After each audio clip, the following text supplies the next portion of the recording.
위기는 기회다라는 말이 있죠. 사자성어로는 전화위복이라는 말을 씁니다.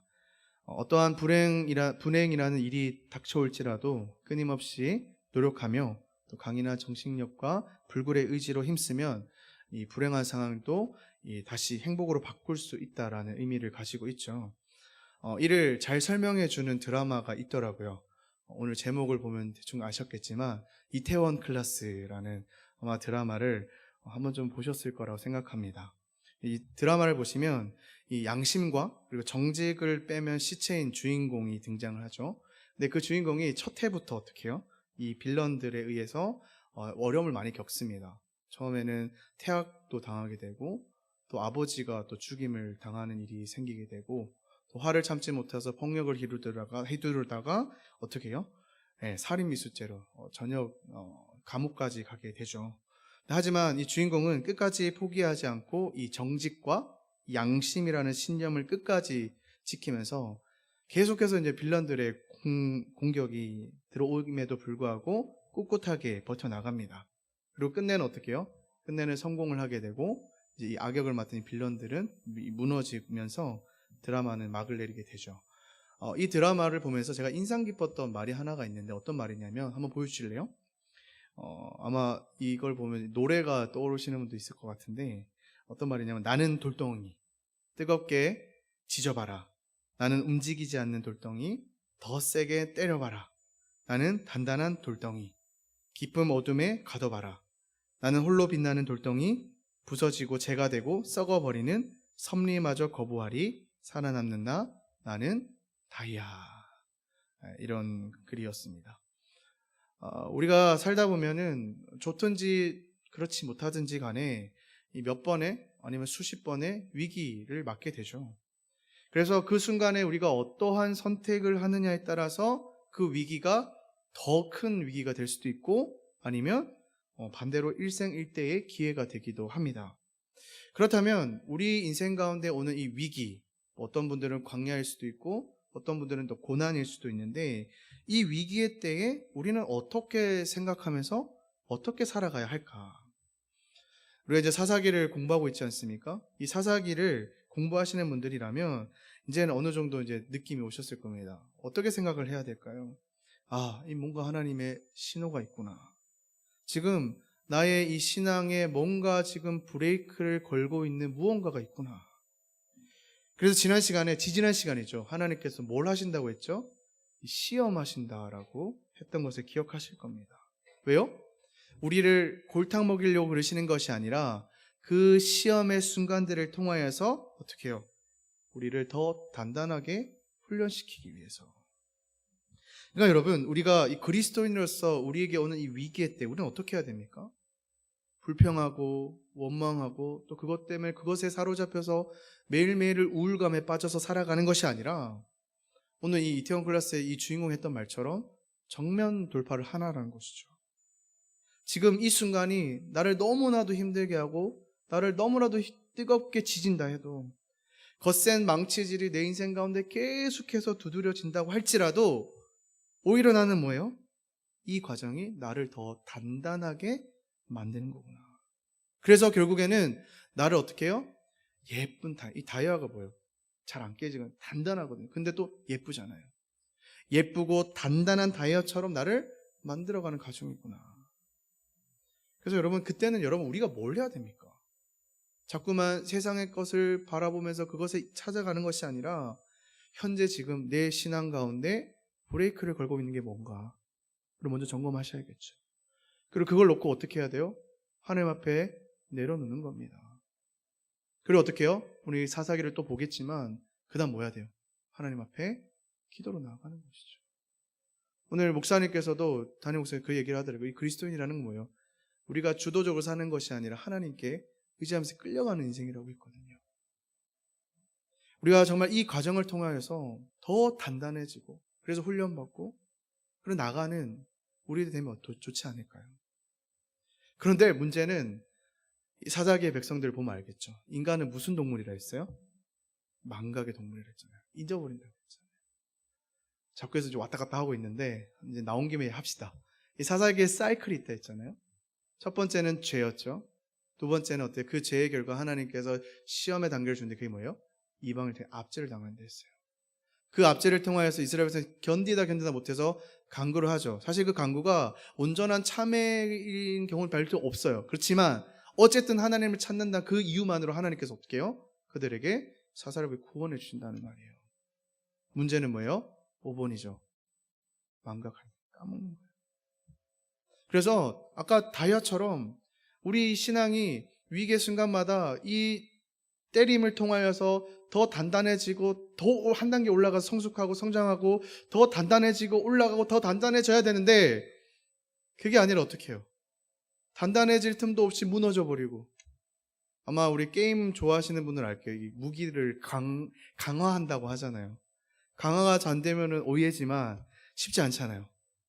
강화를 할 뻔해서 실패하면 어떻게 해요? 다시 원래 상태로 돌아오고 또 때리면 또 돌아가고 이게 나중에 어떻게 돼요? 하다 안 되면 이게 깨져버리잖아요. 얼마나 허무해요. 그러니까 우리 인생이 그렇게 되면 되냐는 거예요.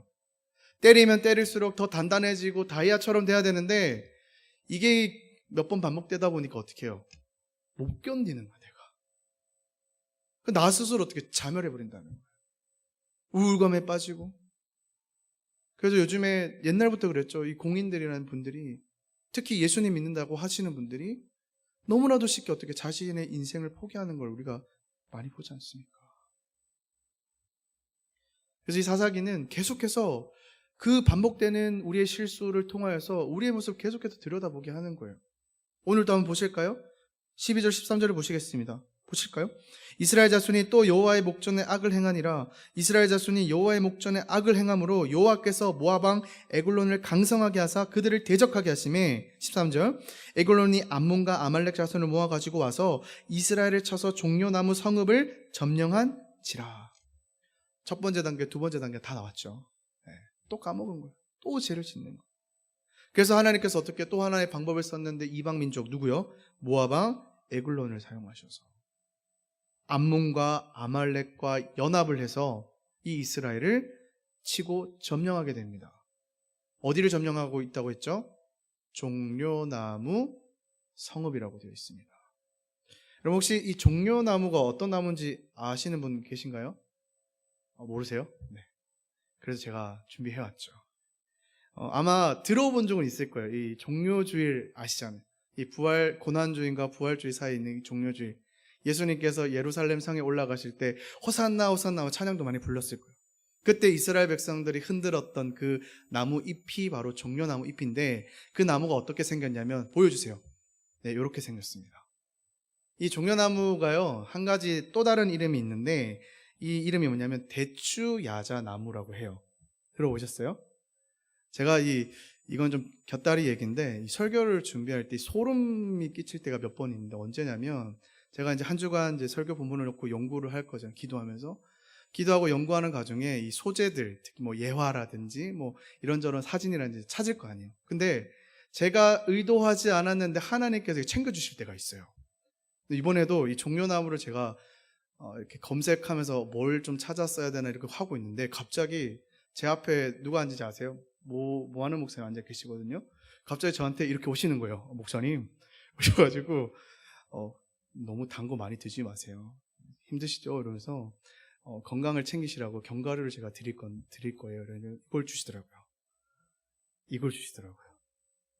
이게 뭐라고 써있는지 아세요? 대추야자.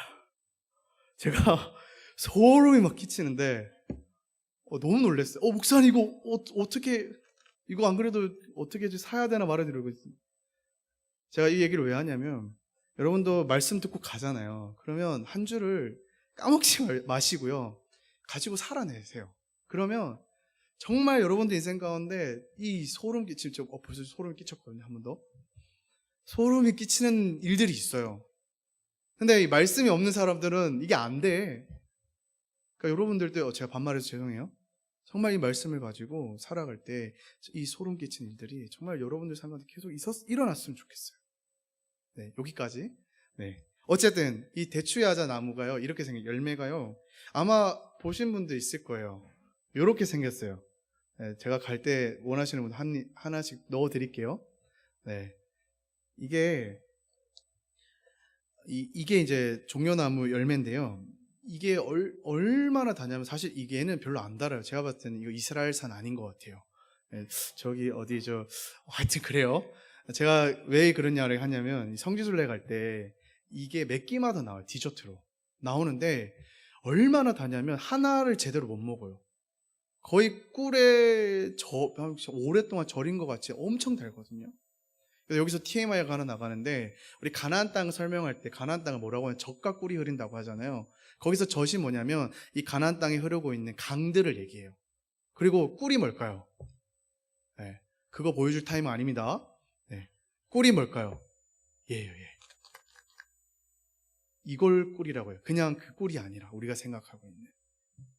네, TMI. 혹시 여러분들 중에 여기까지만 TMI 할게요. 여러분들 중에 이 대추야자 나무가 보고 싶습니다 하시는 분들은 있더라고요. 서울식물원에 가면 있습니다. 서울식물원에 가면은 이 대추야자가 있는데 궁금하신 분들은 가셔서 보셨으면 좋겠습니다. 어쨌든 이게요, 이 이스라엘 전역에 엄청나게 많아요. 왜냐하면 얘가 특징이 뭐냐면 건조한 땅에서 잘 자라나는 식물이에요. 그래서 이스라엘 가면 식물 좀 있네, 거기 별로 없거든요. 식물 좀 있네 모르면 다 이런 나무들입니다. 그리고 이 나무가 이 이스라엘 사람들 입장에서는 굉장히 유용했다고 해요. 이 나무를 가지고 옛날에는, 지금은 안 그렇겠죠, 건축을 할 때도 많이 썼다고 합니다. 잎도 사용하고요, 또 수리를 할 때도 사용했다고 합니다. 그래서 이스라엘 사람들이 이 종려나무라고 하면 어떤 걸 떠오르냐면, 이스라엘 사람들이 이 종려나무는 강건함, 힘든 땅, 척박한 땅에서도 홀로 설 수 있는 그 강건함을 떠올린다라고 하더라고요. 그렇다면 이제 여기서 문제입니다. 다시 본문으로 돌아와서, 제가 문제를 낸다는 거는 뭐가 있다는 거죠. 여기서 종려나무 성읍이라고 했는데, 이 종려나무 성읍은 어느 도시를 얘기하는 걸까요? 여러분들이 제가 설교할 때 들어봤던 곳입니다. 세 글자입니다. 땡! 막 지르네요. 지금 맛을 알았거든요, 지금. 네. 따라만 하세요. 증거! 오세요. 네. 여러분, 용기 있는 자가 단걸 얻습니다. 참고로 부장집사님께서 여러분들 한 번씩 하라고 이렇게 초원해 주셨어요. 그래서 그랬습니다. 네. 네. 다음 도전하세요. 네. 여리고입니다, 여리고. 이 여리고인데요.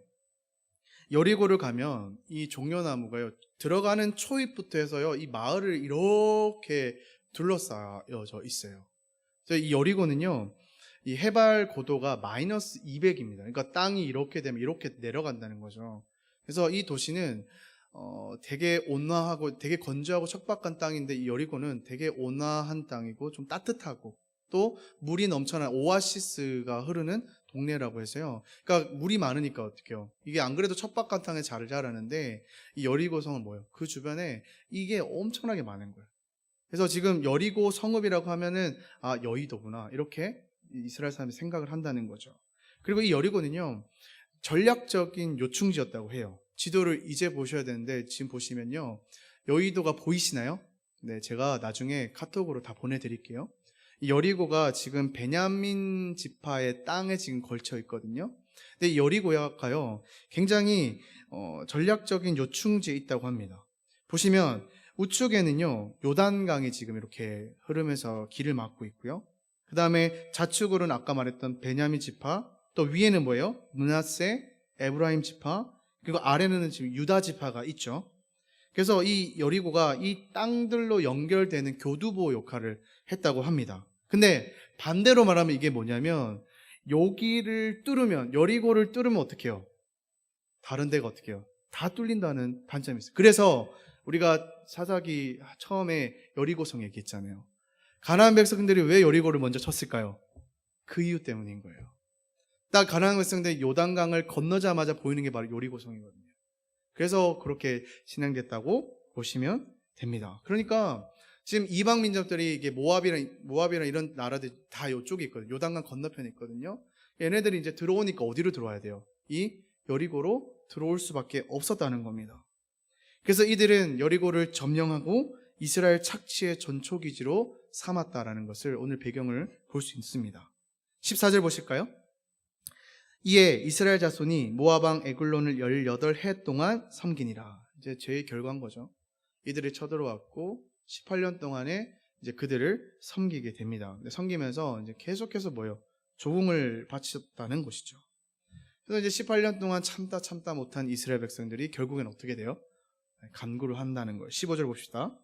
이스라엘 자손이 여호와께 부르짖음에 여호와께서 그들을 위하여 한 구원자를 세우셨으니 그는 곧 베냐민 사람 게라의 아들 왼손잡이 에웃이라. 아이고야, 수식어가 왜 이렇게 많죠? 뭐래요? 베냐민 사람 게라의 아들 왼손잡이 에웃이라. 이 에웃이라는 사사 이름은 에웃이에요. 근데 되게 수식어가 많죠. 다 여기는 의미가 있습니다. 이 에웃이라는 사람이 어떤 사람인지를 지금 다 설명해 주고 있어요. 한번 볼까요? 첫 번째는 이분은 어느 나라 사람, 어디라고 했죠? 베냐민 사람이라고 했죠. 근데 이 베냐민 사람은요, 이스라엘의 각 지파들 중에서도 가장 약한 지파 중에 한 지파였다고 해요. 힘이 별로였어요. 같은 나라 아니에요? 서로. 근데요, 이 같은 나라 안에서도 자기들끼리 아까 보셨지만 유다, 에브라임 같은 게 되게 강해요. 이 자기들끼리 이권 다툼이 굉장히 많았다고 합니다. 나중에는 이 사사기 끝에 가면 지들끼리 싸우거든요. 그래서 이 베냐민이 사실은 멸망을 당해요. 그 정도로 약한 나라가 땅이 베냐민인데, 그러다 보니까 이 베냐민 땅은 이 베냐민 땅을 둘러싼 이 강한 지역들이 얘를 어떻게 되냐면 중립국으로 둔 거예요. 스위스라고 생각하시면 될 거예요. 이 땅 건들지 말자. 이 땅을 넘는 거는 선 넘는 거다. 그러니까 그 정도로 이 베냐민 지파는 약한 지파였다. 이 베냐민 사람이라는 건 뭐예요? 그만큼 이 에웃이라는 사람이 약한 지파의 한 사람이었다는 것을 보여주죠. 그리고 이 베냐민이라는 것에도 또 큰 의미가 있는데, 베냐민이 여러분 누구의 아들이에요? 창세기에 아브라함, 이삭, 야곱. 네, 그렇죠. 야곱의 아들이에요. 야곱의 막내 아들이죠. 근데 사실 이 베냐민이요, 원래 베냐민이라는 이름이 아니었어요. 이 베냐민의 엄마가 라헬이었거든요. 근데 이 라헬이 베냐민을 낳다가 어떻게 해요? 네, 그렇게 된 거예요. 그래서 이 베냐민의 이름을 원래는 뭐라고 지었냐면 베노니라고 해가지고, 이 뜻이 뭐냐면 내 슬픔의 아들이라는 뜻을 가지고 있어요. 나타가 그렇게 되겠다 보니까, 그러니까 이 아빠인 야곱의 입장에서는 이게 아들 이름이 좀 그렇잖아요. 그래서 안 되겠다. 그래서 이 이름을 바꿨는데 그 바꾼 이름이 바로 베냐민이라고 합니다. 근데 베냐민이 이름의 뜻이 뭐냐면 오른손의 아들이란 뜻을 가지고 있어요. 오늘 정보가 너무 많이 들어가죠. 네, 들으실 것만 들으십시오. 오른손의 아들은. 근데 여러분, 이 오른손이 뭐예요? 이때 당시에 힘을 상징하고, 이때 당시에 이스라엘 백성들은 하나님이 주시는 힘과 능력이 오른손으로부터 들어왔다고 생각해요. 그러니까 이 오른손의 아들이라고 왜 지었을까요? 이 베냐민 너는 하나님이 주시는 힘으로 사는 아들이야. 아들이 되어야 한다. 라는 그 이름을 가지고 지어줬다는 겁니다. 여기까지 들어오셨어요? 문제는 오늘 이 주인공 에웃이 어떤 사람이에요? 오른손잡이? 네, 왼손잡이였다는 거죠. 왼손잡이. 뭔가 지금 대조가 되는 게 지금 보이십니까? 여러분, 이 왼손은요, 아까 이제 오른손의 의미를 생각했잖아요. 이 왼손은 어떤 의미가 있을까요? 사실 우리나라도 그래요.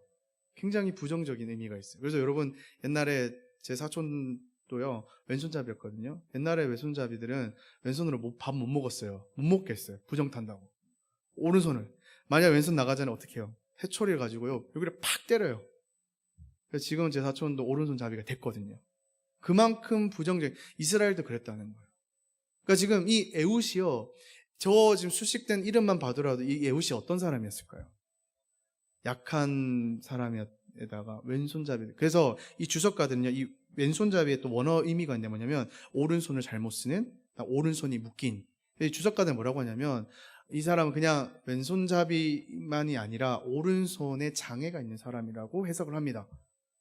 여러분, 이 에웃이 어떤 사람인지 그려지시나요? 그러니까 우리가 사사 에웃이라고 그냥 그 명칭만 들었을 때는 생각되는 이미지가 있잖아요. 힘도 세고 뭔가 한 번에 해야 되고 리더십도 있고. 오늘 보는 이 에웃은 어떤 사람이에요? 아무것도. 겉보기로 과연 저 사람이 사사로서 역할을 잘할 수 있을까? 물론 우리의 편견일 수도 있지만. 근데 여러분, 여기서 큰 의미가 있습니다. 이게 왼손잡이 에웃이라는 데에서 우리는 상당히 그 상징적인 의미가 있는 것을 우리가 볼 수 있어요. 지금 이 에웃을 통해서 하나님께서 뭘 보여주고 싶은 것일까요? 이 에웃의 상태를 통하여서 뭘 지금 보여주시는 걸까요? 지금 이스라엘의 영적 상태가 똑같다는 거예요. 지금 이스라엘 영적 상태가 어때요? 자기들이 할 수 있는 게 아무것도 없어요. 죄의 결과 어떻게 해요? 18년 동안 이 에글론에게 잡혀서 그러고 살고 있잖아요. 하나님께서는 지금 이 에웃의 상태를 통하여서 이 이스라엘의 영적 상태를 보여주시는 거고, 더 나아가서 이 글을 읽고 있는 우리들에게는 뭘 질문하는 걸까요? 과연 너희들은 오른손이 묶인 자로 살아가고 있지 않느냐? 너희들의 지금 영적 상태는 어떠하냐는 것을 우리들에게 질문을 하고 있다는 겁니다. 여러분들은 어떤 상태입니까? 여러분들은 어떤 상태로 지금 신앙생활을 하고 계십니까? 이렇게 이스라엘 백성들은 오른손이 묶인 채 에글론에 18년 동안 공물을 바치는 거죠. 그래서 그 공물을 바쳐야 되잖아요. 그 대표로 지금 누가 가냐면 하나님께서 세우신 이 사사 에웃이 가게 되는 거예요. 그래서 이 에웃은 머리가 좋았던 것 같아요. 아니, 하나님께서 세우셨으니까 제가 봤을 때 하나님께서 지혜를 주신 것 같아요. 이 에웃이 이제 사사의 이제 명을 받았고, 그러면 이제 이 나쁜 놈을 무찔러야 되는데 어떻게 무찔러야 될까? 이제 전략적인 작전을 짜는 겁니다. 마치 이 이토 히로부미를 총살했던 이 안중근 의사처럼 치밀하게 전략을 짜는데 어떤 장면 한번 보실까요? 16절 봅시다. 16절에 에웃의 길이가 한 규빗 되는 좌우의 날선 칼을 만들어 그의 오른쪽 허벅지에 옷 속에 차고. 여러분, 이게 칼을 한 규빗이 어디냐면 여기서 여기까지예요. 50cm 정도 되는 칼인데, 이걸 어디서 오른쪽 오른손잡이들은 칼을 어디다 숨기냐면 여기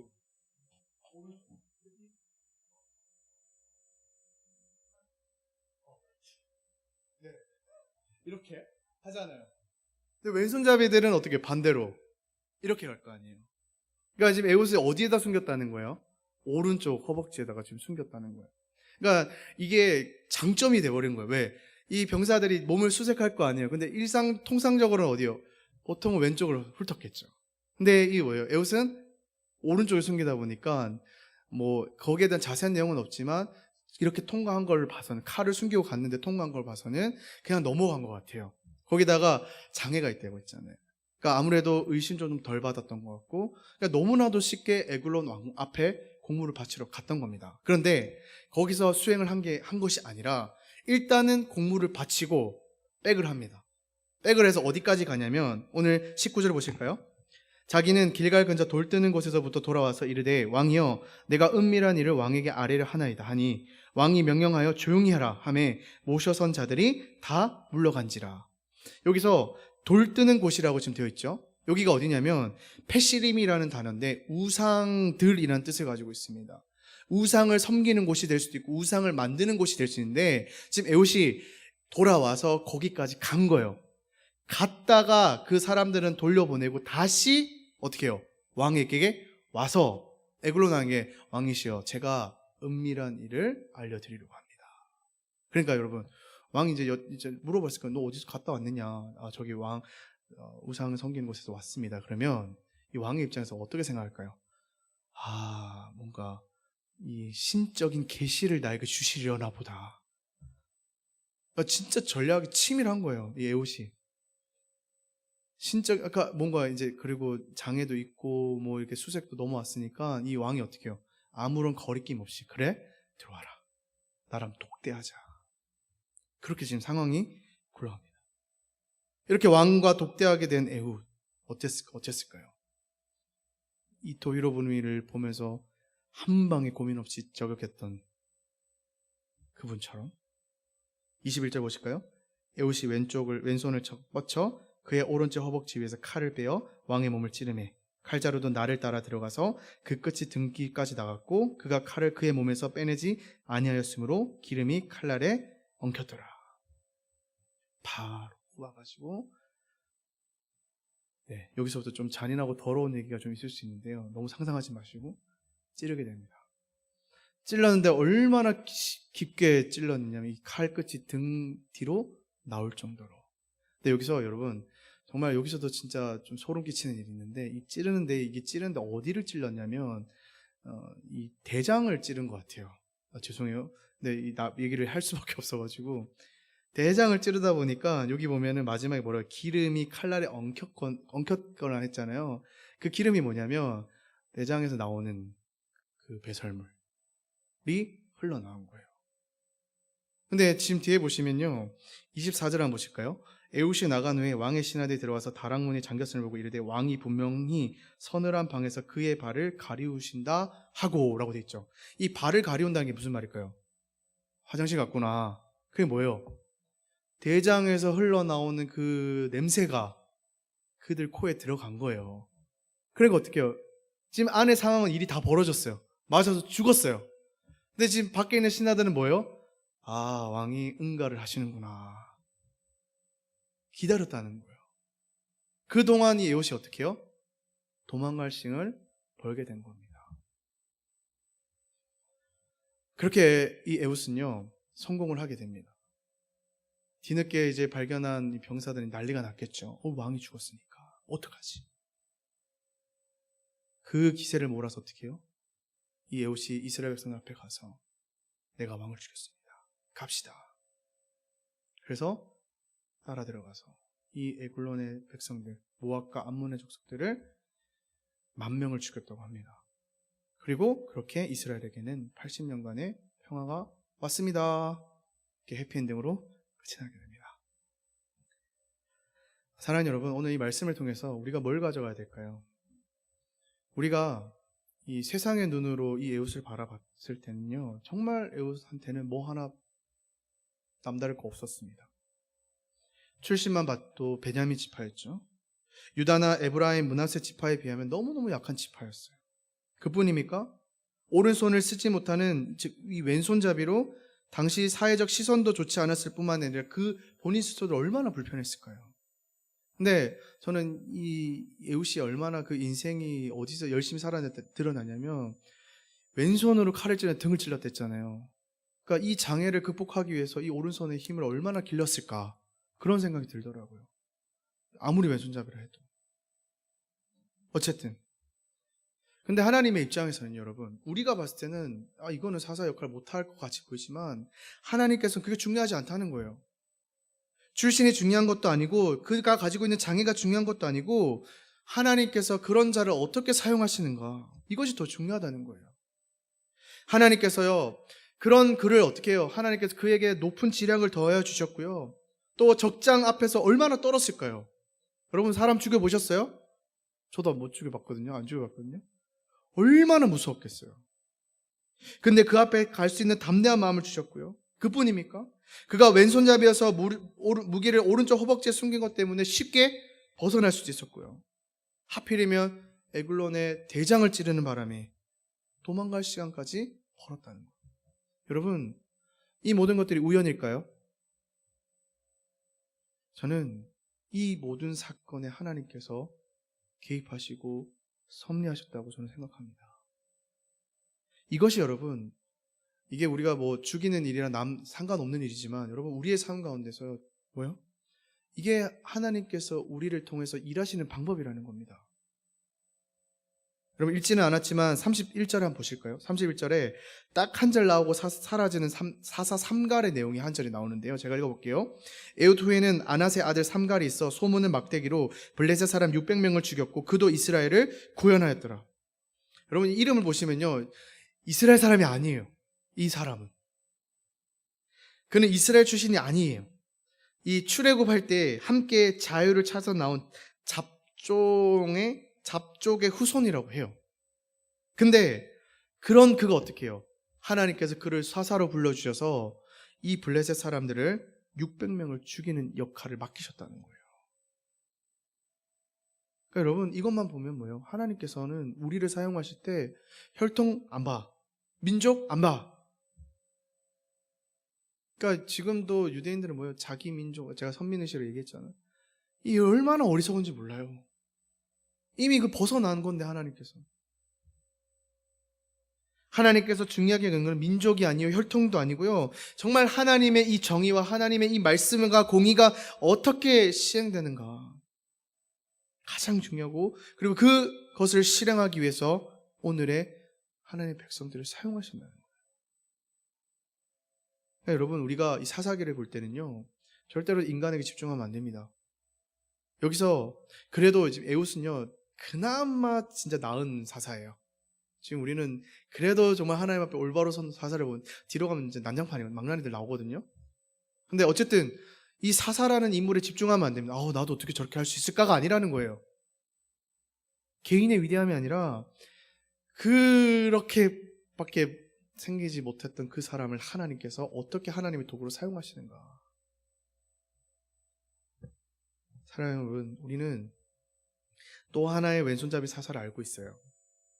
이사야의 말씀 한번 보실까요? 이사야 53장 2절에 3절 보시면, 그는 주 앞에서 자라나기를 연한 순 같고 마른 땅에서 나온 뿌리 같아서, 보시면 누구 좀 되게 디스하는 말 같아요. 고운 모양도 없고요, 풍채도 없은즉 우리가 보기에 흠모할 만한 아름다운 것이 없도다. 그는 멸시를 받아 사람들에게 버림받았으며 간고를 많이 겪었으며 질고를 아는 자라. 마치 사람들이 그에게서 얼굴을 가린 것 같이 멸시를 당하였어도 우리도 그를 귀하게 여기지 아니하였도다. 그럼 누구를 얘기하는 걸까요? 누구를 예언하는 걸까요? 예수 그리스도. 우리가 믿지 않는 자들도 성인이라고 하잖아요. 우리가 믿고 있는 그 예수님 한번 보세요. 예수 그리스도는 모든 면에서 흠이 없으신 분이었지만 세상의 눈으로 봤을 때는 그는 비주류였습니다.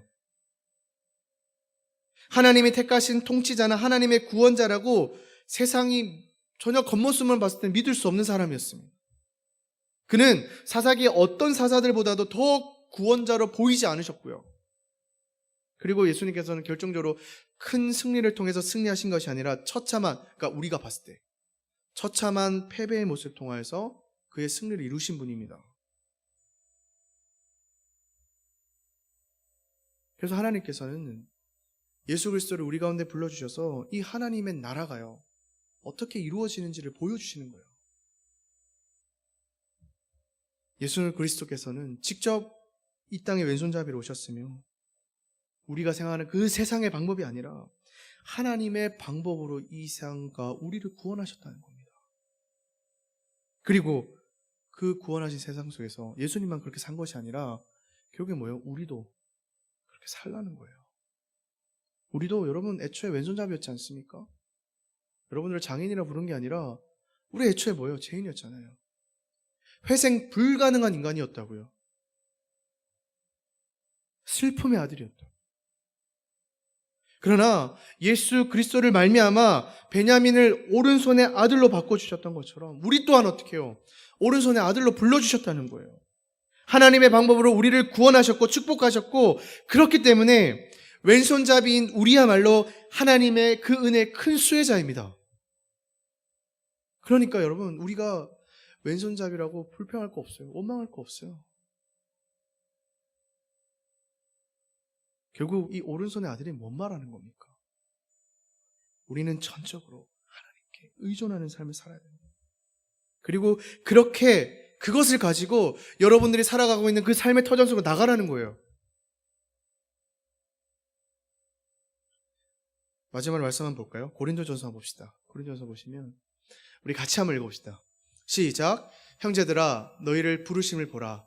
육체를 따라 지혜로운 자가 많지 아니하며 능한 자가 많지 아니하며 문벌 좋은 자가 많지 아니하도다. 그러나 하나님께서 세상의 미련한 것들을 택하사 지혜 없는 자들을 부끄럽게 하려 하시고 세상의 약한 것들을 택하사 강한 것들을 부끄럽게 하려 하시며. 여러분, 이 고백이 여러분들의 삶의 고백이 되었으면 좋겠습니다. 아까 서두에 말했던 그 이태원 클래스의 주인공 보십시오. 그가 가진 소신이 뭐였어요? 오직 정직과 오직 양심으로 그 세상을 꿋꿋하게 버텨내는 거 보지 않았습니까? 우리도 여러분 그리스도인으로 그 정도 꿋꿋함 가지고 있어야 되지 않을까요? 이스라엘 땅에서, 그 건조한 땅에서도 강건하게 자라났던 그 종려나무처럼 살아가야 되지 않을까요? 맨날 주님, 저는 연약합니다. 저는 할 수 있는 게 없어요. 저는 성격이 너무 못하고요. 제 속이 너무 좁쌀 같아요. 성격이 너무 불같고요. 출신도 너무 미비하고요. 그래서 주님, 제가 원순자인데 제가 뭘 할 수 있겠습니까? 여러분, 쫄지 마십시오. 그거 하나님한테 의미 없습니다. 우리는 자꾸 세상의 클래스에 맞추려고 해요. 그러니까 계속 그걸 쫓아가야 되잖아요. 좋은 직업을 가져야 되고, 좋은 스펙을 가져야 되고, 거기에 허덕거리며 살아가고 있잖아요. 근데 여러분, 시선을 조금만 바꿔보세요. 하나님 나라의 클래스는 그렇게 살아가는 게 아니라는 거예요.